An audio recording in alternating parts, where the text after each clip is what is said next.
Hey, so for many of you following me, you might have seen a video that I post, a question to atheists that asks them about objective human value and how they can explain that, or how they want me to believe in objective human value, given that they believe in blind evolutionary processes. Well, that video actually has thousands of comments, and I'm unable to answer every single one of those comments.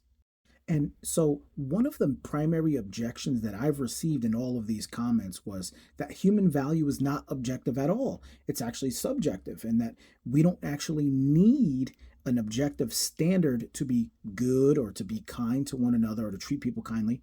And so, I intend to answer these two things within this video. Okay, so you say that human value is subjective, right? Some of you said it's a social construct. Some of you said that it's a personal feeling. But if that were true, hey, don't get offended, just listen. But if that were true, what made something like slavery wrong? How would genocide be wrong given your worldview, given that it's subjective? If value is based on your subjectivity, it's subjective, then it's only based on opinion. If that's true, then morality just becomes whatever those in power say that it is.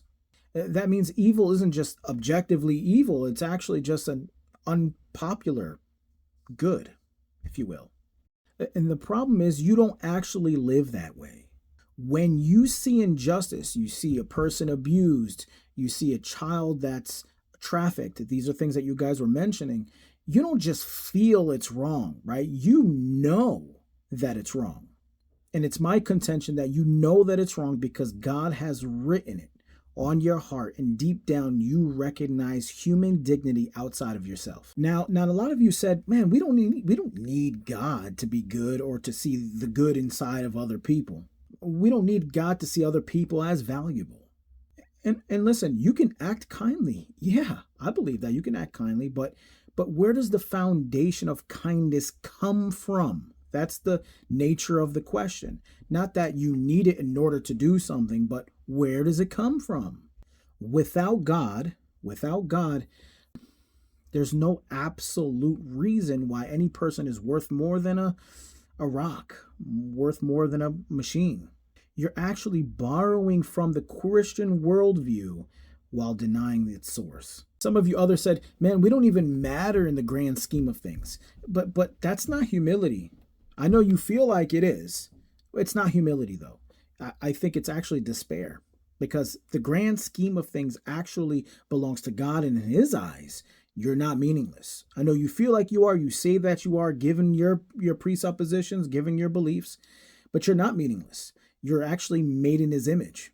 You have eternal worth because he created you, because he loves you. And the cross is ultimate proof of that. Jesus didn't die for some cosmic accident or for some meaningless speck or stardust, as some of you guys said. He died to redeem sinners, which you guys are, which I am. I'm not above that. He died for people who are valuable not on their own merit, but just based upon how he made you and how he chose you and how he loves you. And it's that love that defines your worth, okay? It's that love that defines your worth. So human value isn't subjective. It's sacred.